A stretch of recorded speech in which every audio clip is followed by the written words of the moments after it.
Hello and welcome to episode 9 of the Rune Dragon Alt. Before we kick this one off, we've got a few things to talk about. Firstly, a load of you guys have been messaging me saying that full obsidian is way better than bandos, way better than the abyssal bludgeon, way better than all that max gear. And I was thinking, that is crazy. How could that be when one costs like 5 mil for the full setup and the other one costs about 100 plus if you go for the prim boots and all that? Fully max gear on old school RuneScape's over 100 mil. How can that wee cheap setup be better? So I've went ahead and checked both of them for you guys. I know it'll be really hard to see on mobile, but don't worry, I'll go through it all. On the left there is full bando setup, and on the right is full obsidian, and I'm just going to go through the damage per second here. That's the DPS calculations. Full bandos is 6.21, full obsidian 6.32. That's pretty crazy. It's over almost 2% more damage per second with full obsidian than full bandos in max gear. That's pretty crazy. I was not expecting that. But that doesn't actually mean it's better. Obsidian has way less defensive stats, it's not as accurate. That's only calculating in Nightmare Zone where monsters have relatively low defense.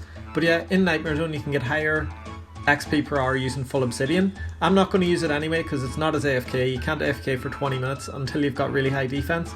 And even then, you know, once you're at high stats, DH is way better than both of them. Look at the damage per second in full DH. 8.82, that's crazy, like 40% higher. That is taking into account max stats. You would only be looking at about 30% higher, mid-90s. That's still crazy compared to Obsidian. If your high stats, go with DH. If not, Obsidian's a good alternative. It's not as AFK, and I am making an alt, so I want to be AFKing all the time. So I'm going to go with the tanky gear, but yeah, there you go. Went through it. Full stats comparison of max gear versus obsidian. I hope some of you find that interesting. If not, I just wanted to clear it up for anybody else commenting. Anyway, without further ado, let's jump in to episode 9 of the Rune Dragon Alt. So here it is, lads, our first Firekeep attempt. We're probably going to die. We're only 70 range and I'm using a setup I've never seen anybody use before. That's the Serpentine Hem comboed with poison arrows. This actually gives you a 50% chance of inflicting venom, which is pretty crazy. Blowpipe only has a 1 in 6 chance. So that's like 3 times more likely to hit venom than a blowpipe, which is pretty cool. We'll be venoming absolutely everything. I don't know how long this will take, but it did relog just before we started, so we can track the progress at the bottom there in the game clock. You know, it just logged in before it came in. So yeah, I'll be back near the end. Let's see how long this is going to take us. I've just noticed something actually. Look at this. A magic shortbow eye is plus 75 range bonus. The blowpipe's only plus 60. This here is like a blowpipe at 5 lower range levels. It still inflicts venom, it's more likely to inflict venom, and we've got higher range bonus. I think our max hit's slightly lower, because we're lower range actually, of course it's going to be lower, but our actual max hit because of the ammo and because of the weapon is slightly lower, but we're more accurate. That's pretty crazy, it's like a blowpipe at level 70 range. Anyway, I'll be back near the end of the attempt, let's see how we get on. 20 minutes gets us to wave 31, that is halfway in waves. The waves actually get harder, so it takes you longer to complete the last ones, but yeah, going pretty good so far. So here it is, boys, our last wave before Jad. We've been here for an hour and 14 minutes. We have been AFKing loads, not been paying attention. It's been really chilled. I don't know if an hour and 14 is good. Like, I'm not sure what time it usually takes at 75 range. But 70 range, we've had no problems at all. We've got loads of supplies left. We've been chilling out most of the time. The Jad actually spawns where this here, like, golden 360 is in wave 62, so it's a good idea to run out in the middle before that wave starts, and then you'll know where the golden one spawned. Once you know where Jad is, there's only 5 possible spawns, right? And the only hard one's the middle one. Any of the other 4 can easily be lured. You can still lure the middle one, just takes a bit more effort. And Jad can't really one hit you if you're really high hit points. If you brew up, you're fine. I even messed up there, but cool, calm, collected. You just run away. Keep your prayers right, and you're never going to mess up twice, and Jad is extremely slow. And what I done here was just lured him, and as soon as you have Jad lured, you pretty much cannot die. Jad is super slow. Let me just explain this, because a lot of people do have trouble with Jad. I know most of you won't really care, but look at this. Jad has a 4.8 second attack speed. He's one of the slowest monsters in the game. If you have him in a safe spot, right, and you brew up to over full HP, he's not going to one hit you. He'll have to hit you twice. That means your reaction speed will have to be slower than 9.6 seconds. That's like so long. You can easily step into the safe spot in that time. If he hits you, does a load of damage, just step in, heal up, no problem. If you don't like prayer switching at all and you're still panicking about Jad, just flinch him, step in this safe spot, flinch him like he was any other monster. You don't even have to pray. The only time you'll have to pray is whenever you get the healers on you. But I'm near sure you can do something with chins. I was like, I'm going to have to try this sometime where you can throw a chin at Jad and that'll aggro all of those boys to you. So yeah, no problems at all. I don't know what it is with Jad. Like last time I done him, I panicked so hard when I knew he was going to spawn He destroyed me about 5 times. I think I died 5 or 6 times in my last Firekeep attempt. But this one was just cool, calm, collected, no problems at all. I knew if anything bad did happen, I had loads of time to react, loads of times to get into the safe spot. I think it's just game knowledge. If you know how slow Jad is, and you know like about safe spots, you know about lure and all that kind of stuff, just makes it a lot easier. So I hope this here safe spot and kind of bit of knowledge about Jad helps some of you guys out if you are struggling with him. He's super easy if you have high hit points and you know about that safe spot. I was thinking before like doing this Jad run that if I ever do try the Inferno, I'll probably get destroyed. You see some of the geeks on Twitch doing it and they're just insane. All the prayer switches, taking on 6 Jads at once. I'm like, how is that even possible? I'll never be able to do that. But after this run, I'm thinking it might actually be possible. I'm going to have to learn a lot more mechanics for the Inferno than Firekeep here. But this is easy. This is like no problems at all. I'm not sure if you can flinch monsters in the Inferno or what the crack is there. But yeah, definitely going to give the Inferno attempt on this account. That was pretty sweet. Firekeep has been achieved, lads. This massive noob is getting good at the game. There we go. That's pretty awesome. I've not had a Firekeep in a long time, so pretty cool to get that out of the way. 82 minutes, pretty slow for my best attempt, but I was using like magic short bow, 70 range. The magic short bow's insane. It's like free venom, went really really good. I probably could have done in like under 70 minutes. Still don't know if that's quick or not, but yeah, class to get that out of the way. I might even turn on Jad tasks for Slayer later on. You know, if you do like boss Slayer and then you can get Jad tasks, or can you get Jad separately? I don't know. Anyway, Firekeep on the account. That's awesome. Let's crack on with the progress. So here we are back at G and we are looking like a beast. Firekeep is just awesome to have in the account. I'm going to get rid of this Serpentine Hem, sell all of our range gear. Or I might keep it and train a wee bit of range and then sell it. But yeah, our bank is pretty empty. We traded back the Zaradome and Godsword we'd borrowed. And in the bank we've got like 137k. I did trade over 15k plat tokens to buy 3 bonds. I've just not bought them yet. But yeah, we are pretty poor. I even had to take all my flips out of G to buy all that gear. But apart from the plat tokens, which will just be 3 bonds, we have 137k in all this gear. So I'm going to sell everything, get a few flips going, and then I'm going to head back over to Nightmare Zone. So we bought all of our melee gear there. We went for an Abyssal Dagger and a Whip. That's for training strength, attack and defense. You use them differently. There's all the stats. So we're in 1289. Pretty much 80 base on the melee stats and 1289 total level. Going to be smashing loads of gains out in this one. Right, so because construction is currently our lowest skill, it's actually time we hand in some of these longbones. We've got 13 longbones and 1 curved bone from Nightmare Zone, and that's basically just from going like 65 attack, strength and defense. We do have more longbone droppers on now though, so I think by the time we get to 99, we're going to have about 20 or 30 times this. And we need to see the amount of construction XP this gives us, the amount of construction levels here, with just handing these 14 bones. You can actually teleport straight to this bone collector, or very, very close to him. If you bring a molten glass, and I think it's just a molten glass and law rune over to this boy here, he'll actually make you a teleport to this wee city, and then you just run straight over to the bone collector. He's in this northwest room here. And this here is the best construction method in the game. It's free. So costs you no money. Construction is known as a viable skill. It's supposed to be really expensive, but if you have the right bosses on the Nightmare Zone, you can just come here and watch this. 37 construction, and I'll hand in these bones here, and each one gives you 4.5k XP. So we're on 29k XP, and there it is, straight up to 49. I didn't actually get the XP drop there. I had the thing turned off, which is a bit annoying, but yeah, that is awesome. 12 construction levels in about a minute. That's not bad at all. Like, I'm looking forward to the construction grind in this account. It's going to be so easy. So now that construction's not our lowest skill, we hadn't done tiers of Gothics, and I know these are supposed to go in rune crafting, but I couldn't be bothered training agility at the minute. So there's 40 agility coming in. We need to get up to 70 in it, so a long way with the agility grind. But once you get past 52 agility, it unlocks the Wildy course, and it is way quicker than any of the rooftops, or at least any of the low level rooftops. I don't really need graceful in this account. I'll never need graceful because there's stamina potions in the game. I don't know why people think it's that good, you know, because you can have an unlimited run out anyway. You never run out of run if you're using stamina pots and if you have an okay agility level, so graceful's not that good in my opinion anyway. I've never understood why everybody wants graceful. I get it for Iron Men, fair enough, but for other accounts, we've headed back over to Nightmare Zone anyway, and we're doing normal rumble, so we only get 126 XP for every troll, but the Slayer levels will still be flying up even on normal rumble. There's our first strength level coming in since we got this Abyssal Dagger. We're not bothering with attack and defense yet. We're going to train a load of strength, maybe up to 90, and then we'll switch over and train them, so we're very close to 100 combat here. Scratch that, couldn't deal with the 79 attack and defense, so we went over and smashed out 80. It just looks a bit cleaner, and now we're on the strength grind. There's 81, 82, 83, 84 strength coming in. I was restarting here, and what is this? Have you ever seen somebody with no name? Just says hashtag player something something something. You can't look him up in the high scores, you can't report him. I think he's botting and he's broke. Like, I'm going to show the boys here.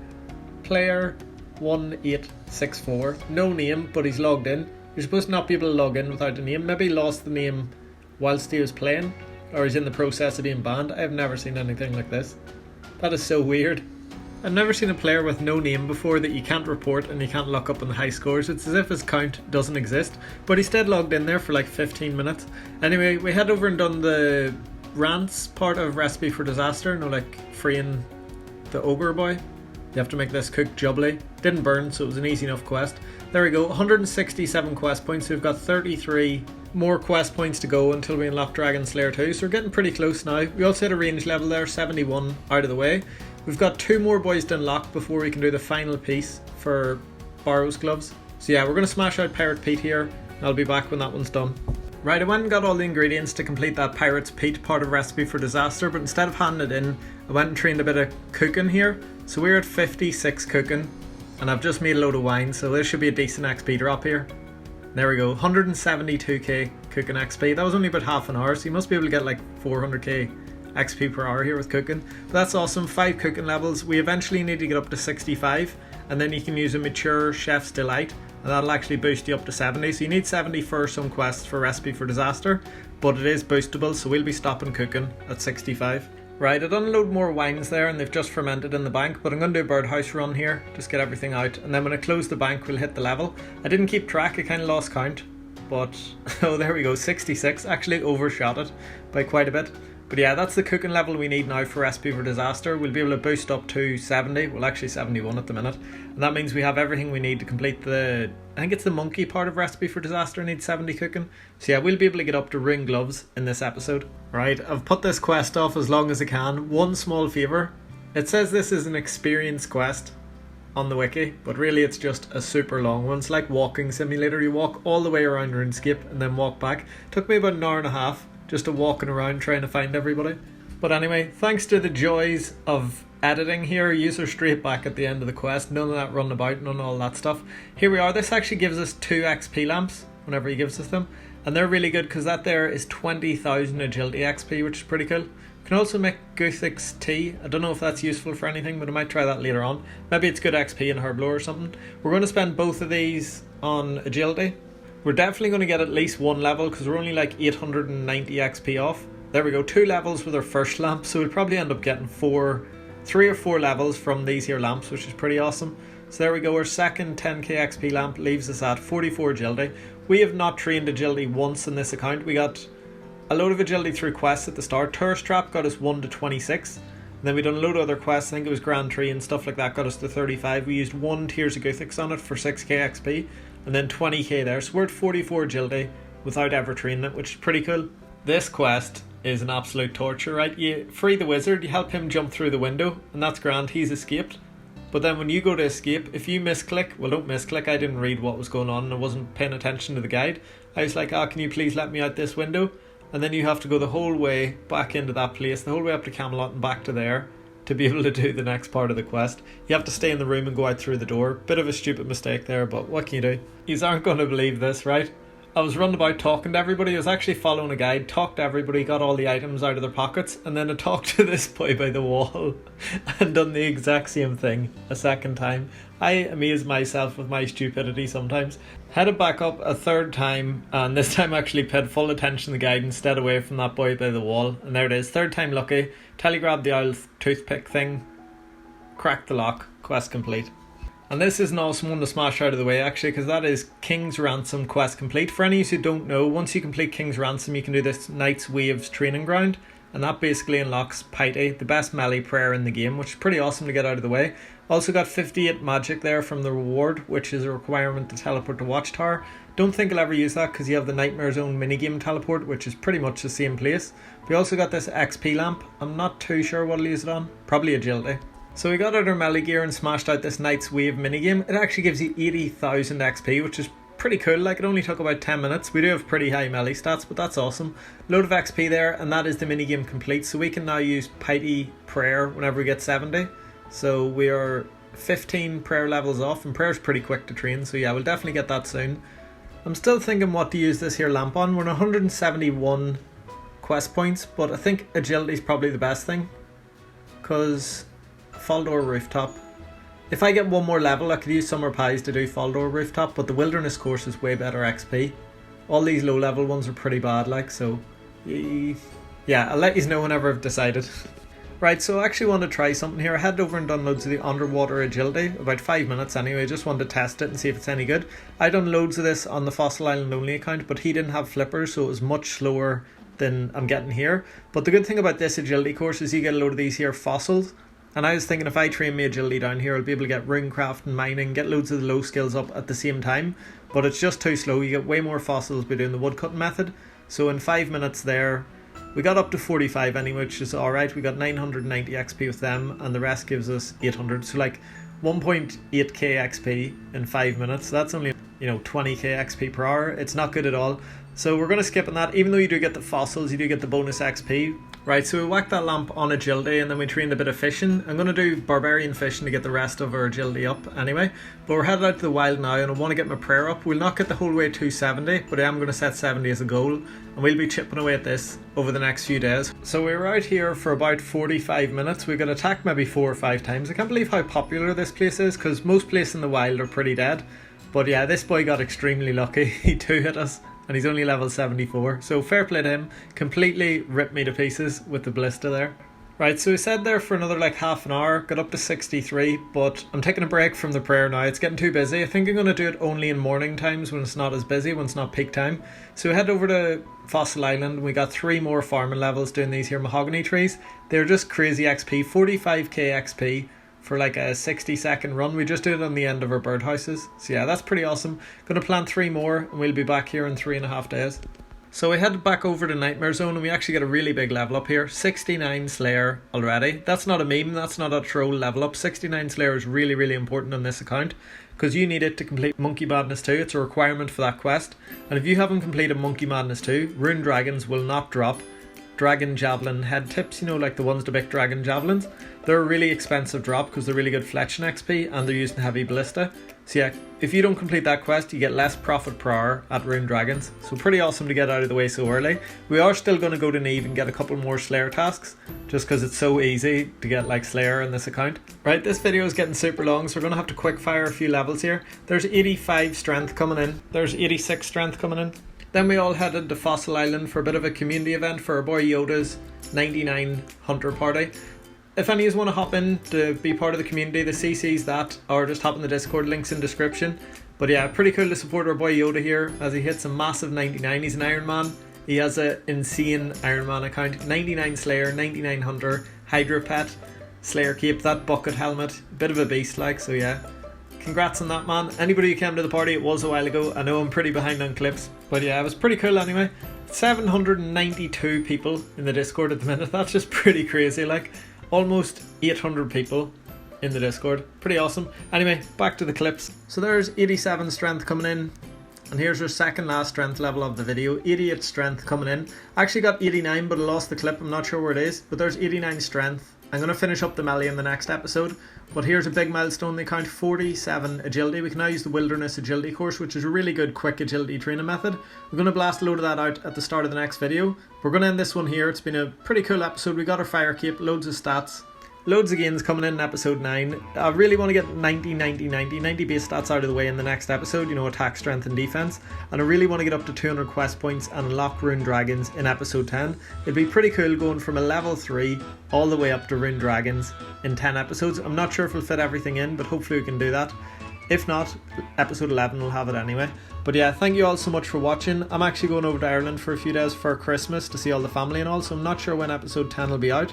I'm going to try get a Barrows one out before I leave, but yeah, thank you so much for all the support and all the views lately in the episodes. It's been pretty cool. Hope you all have a good Christmas, and I'll see you all when I get back. Bye!